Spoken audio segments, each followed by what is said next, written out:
Me, right? This is healthy for me, right, Luis Aguirre?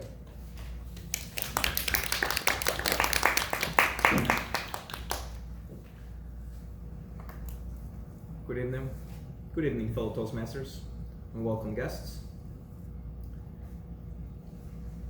How many of you have ever had that one friend that comes up to you and just asks you, "This is healthy for me, right? This is healthy for me, right?" And you look at them, bug-eyed, not really knowing what to answer other than what the most recent trend on social media has. Yes, that's a fruit, that's healthy. Yeah, that's a vegetable, that's healthy. Sure, I don't know any better. The internet says it's healthy, so it must be. There are two elements that you have to look at when you are asking that question. First of all, it's healthy. And the second one is me. Healthy has a lot of weight. First of all, because you must define what healthy is. Healthy is a goal, it's not a state. What is healthy for me might not be healthy for Daniel, might not be healthy for Sid. We all have different ideas of what healthy is. Healthy for me is having a 6% body fat at a weight of 180 pounds. For Daniel, it might be a little bit different. The other one part is me, yourself. You have to measure your health goal against yourself. I am different than everyone else. I'm a different height, I'm a different age. I eat differently. We are not all the same gender. That all makes a difference when it comes to yourself. The first thing you have to measure against when it comes to health is your BMR, or basal metabolic rate. This beautiful formula, first published in 1918, known as the Harris-Benedict formula, will give you your basic metabolic rate. You can go online and look at any nutritional calculator and it will calculate this for you. This is an average that will give you your estimated calorie intake in a day. This is the first number that you will need to find that healthy state. So you have your number, right? You're good to go. You're like, all right, this is what I need to maintain, right? The next thing is your goal. Do you want to stay the way you are? Do you want to lose weight? Do you want to gain weight? Do you want to increase your muscle mass? What are you doing? If your goal is to stay the way you are, you just have to continue to eat the calories that you're eating, continue to exercise the way you're exercising, you're good to go. If you want to gain weight, you have to increase your intake. If you want to lose weight, you have to decrease your intake. Fairly simple, but not as simple when it comes to practice. The second thing you have to do is know where you're starting. Are you starting your weight at 180, 160, 200? Knowing where you're starting will play an enormous difference. Because if you're a really skinny person, you have to approach the goal differently than if you're a person that's a little over the weight.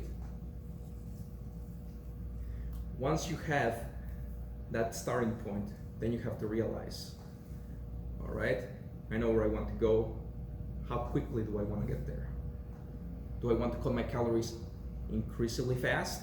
Starve myself only taking in 500 calories a day? Or do I want to cut it short and only do 200 less? Picture yourself in a bridge and you're walking towards your goal. However, this is not a stable bridge. This is a conveyor belt bridge. So you have to walk, and the conveyor belt is walking. It can be there in your favor or against your favor. Yeah. So you always have to walk at a speed that's higher than your conveyor belt, because just by living, you're burning calories. The third thing you have to remember is calorie quality. and distribution. Not all calories are created equal. What is here on the top? Sun, right? What is on the bottom? Vegetables. Vegetables. These are both carbohydrates. Very different. They taste very different. How many calories do you guys think are on each gram of carbohydrates? 4. Of course he knows. Right? 4 in carbohydrates. What do we have here? Fat. Got Fat. And a Butter. bit of butter. Right. Fat. How many calories do you guys think we have in fat? Sid. 6.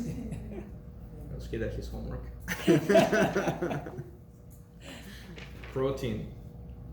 Hot dogs. How many calories do you guys think we have in protein per gram? Sid. 4. He's cheating. Being aware of how many calories are per gram on your intake is extremely important. You can easily be eating an avocado or guac at Chipotle and think that it's not that much. In reality, it's very dense. You can blow through your caloric goal in no time. Also, if you are trying to distribute your caloric intake on a low carb diet, carbs are not all bread. It is called a low carb diet because you're decreasing your carbohydrates.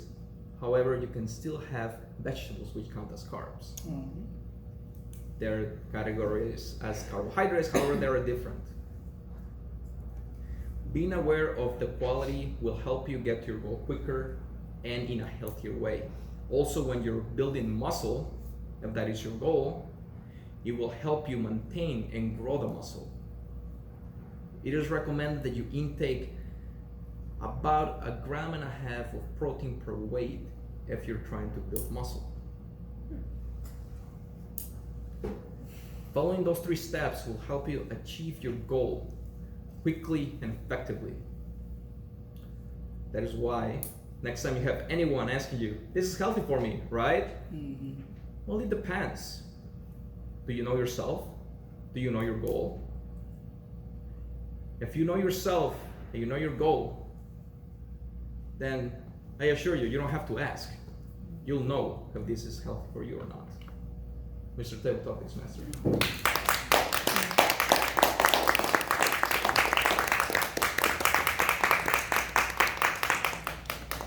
Thank you, Luis, for that excellent speech on how to be salubrious.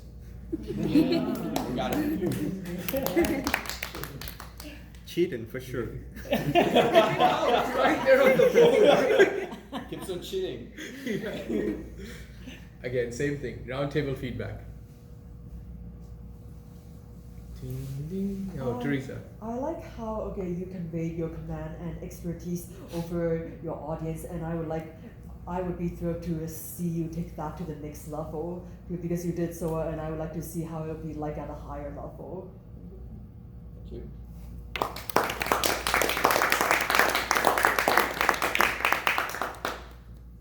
Shannon? My favorite thing about your speech was the idea of the conveyor belt bridge, because that was such a clear picture in my mind, and I could really see that, and I could see exactly what you meant by you're moving along, you're expending some, but you gotta expend more if you want something different.